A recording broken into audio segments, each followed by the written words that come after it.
Hey guys, it's been a while. I'm just gonna readjust this camera here.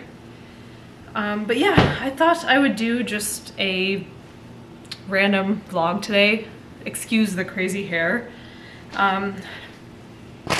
Yeah, so just to update you guys, I've started posting more Instagram reels, which I think will be interesting. So if you haven't seen those, feel free to check it out. It's 5 Foot Traveler. It's listed on the description of my main YouTube channel. But we're gonna see how that goes. We're kind of spicing it up on the YouTube channel too, just trying different things to see if they stick, which has been really fun. So we were going through a whole traveling stint where I was in Greece. I go back and forth between Greece and the US because my boyfriend and his family are in Greece, and so I'll go stay there for 3 months at a time. Well, maybe not 3 months at a time, but I'll stay there for like a month at a time, and then we'll both come back to the US for 3 months. So we're back right now at home. And I kind of miss traveling. We've been home for a month and a half, and I feel like I'm really restless. I can't sit still, but I guess we'll have to sit still for now just because we're not planning on going back until I think August. So I think that'll be really fun. Just looking forward to going back. And then we're also going to Banff. So I went to Banff last year, but this time we're doing a 10-day trip. So that'll be a little bit different because I think we squeezed it into a week last year. And we're gonna get some more hiking in because I had some health issues last year, so I wasn't able to really be super physically active. And so I'm getting better now, and I wanna go back to do some of the really scenic hikes. So I think that'll be a really good time. I've also been reading more. I think I've had trouble picking a book and sticking with it. So I've been reading this book right here. It's called The Island. It's by Victoria Hislop. I think she's British Greek, so she grew up in the UK, but her family's from Greece. Wow, my hair is really, really crazy, I just realized. But she grew up in Britain, and it's a really cool story because it's basically a true story about her grandmother who lived on a leper colony off of the island of Crete. So off of the island of Crete, there's another island called Spinalonga.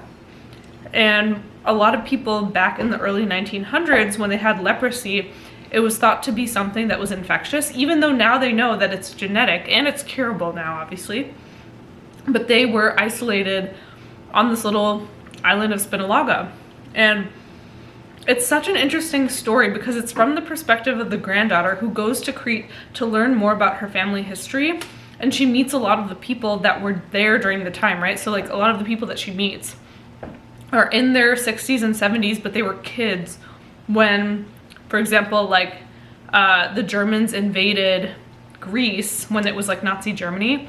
And so they recall stories of that happening during a time when a lot of the leper colony was isolated from the rest of Greece, and how that kind of went down. It's just really interesting. I'm not maybe explaining it the best way, but I really liked it, and reading this book made me realize how much I miss reading in general. When I was younger, I used to read all the time. Like, any chance I got, I would pick up a book and start reading, and I used to go through so many books. I think I even remember borrowing some books from the school library when we had a cap. Like, I think we were only supposed to borrow 3 books a week, and I would take extra books without telling anyone. I would put them back, of course, but I mean, my point is that's how much I loved reading. And so reading this book, I'm like, wow, I miss just reading stories because I have been reading a lot of nonfiction books, which I think are great, like self-help books, just like books about the economy, some computer science books. For some reason, I don't really enjoy reading more technical computer science books, excuse me.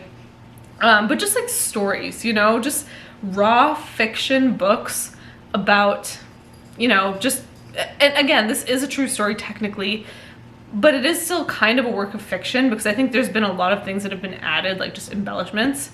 So I don't know, I just miss reading stories like that. I think our form of entertainment nowadays is social media and TV shows and movies, which are very bingeable.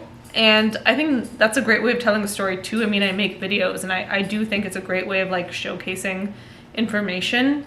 But I don't know. There's something about reading books that I just miss. So yeah, that's my little TED Talk. If you haven't read it, check it out. It's really good. They're wilted now, but look what Mono's got for our anniversary. They're really wilted. It's been a couple of weeks though. They lasted a really long time, which was nice. I swear they didn't look like that when we got them. Yeah, they didn't look like that when he got them for me. Yeah, we also got some basil. So it's interesting, like I said, when we were traveling, you might think like, okay, if you're traveling kind of half the year, what do you do with the place that you live in? So the place that we live in right now, it's a house that I purchased last year, and we typically have someone managing the place. So we have someone come and stay here and watch the place for us. And usually we would pay the person, but it's nice because it's basically family that's doing it for us. So they get a place to stay and we get someone watching our house, which is super nice. And it's a really good win-win situation because I can't imagine my life not being able to just pick up and move somewhere. So buying this house created more of a state of permanence, which makes me feel very restless. And I know that's a very privileged thing to say. Not everyone can just like pick up their belongings and go somewhere. But it's also possible, right? To carve out a life for yourself where you can... I didn't do anything this time. There's a dog in the background. We're watching dogs. I'll get to that too. Where you can carve out a life for yourself and actually go do things and feel more free during your day. So I think that's something that I really value, and especially joining the workforce during a time when COVID hadn't hit yet, but the company that I joined, they were very progressive and they allowed me to go work abroad in Greece for a few, like 6 months actually at the time. I think I started to really value that sort of travel. But yeah, and I don't know if I'm gonna be able to travel like this forever anyways, so I wanna make the most of it while I still can. And that being said, I will explain the barking dog noise. So basically, whenever we are back in the US, we always do these little, side gigs to try to make money, to try to save money as fast as possible so that we can live the lifestyle that we want to live. If you've heard of the FIRE movement, shoot, now I can't remember. Something retire early. So yeah, I don't remember the FI part of FIRE, but you can look up the acronym. But yeah, anyways, so we have been watching dogs because we love dogs. The problem is we can't we can't have our own pet because we travel so much right now. In the future, it is our goal to have a dog and probably multiple dogs. But right now, because we travel so much, it wouldn't be fair to the dog to do that. And I think it's very difficult to travel with animals in general, especially internationally. So what we do is we watch other people's dog off the Rover app. So if you're ever in town in Minnesota, we will watch your dog if you find us on the app. And I think it's super fun actually, because we've had some really cool dogs and very high energy dogs. Typically we like the high energy dogs because it forces us to get outside very often. And even in the winter, I love getting outside. We used the Rover app last winter too, and it was really nice. So it's been a really good time.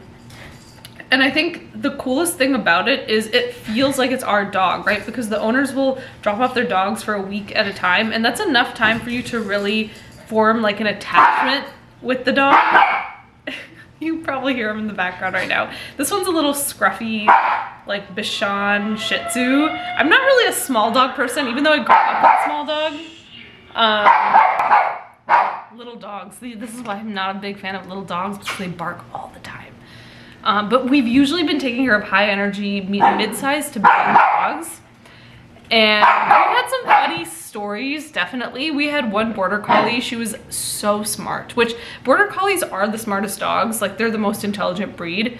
And we would take her outside to play Frisbee all the time. She was so attentive, and she like observed everything around her with a lot of detail. And she would also like mid Frisbee throw, by the way, she was obsessed with this thing, obsessed to the point where if she saw the Frisbee, she would go crazy for an hour.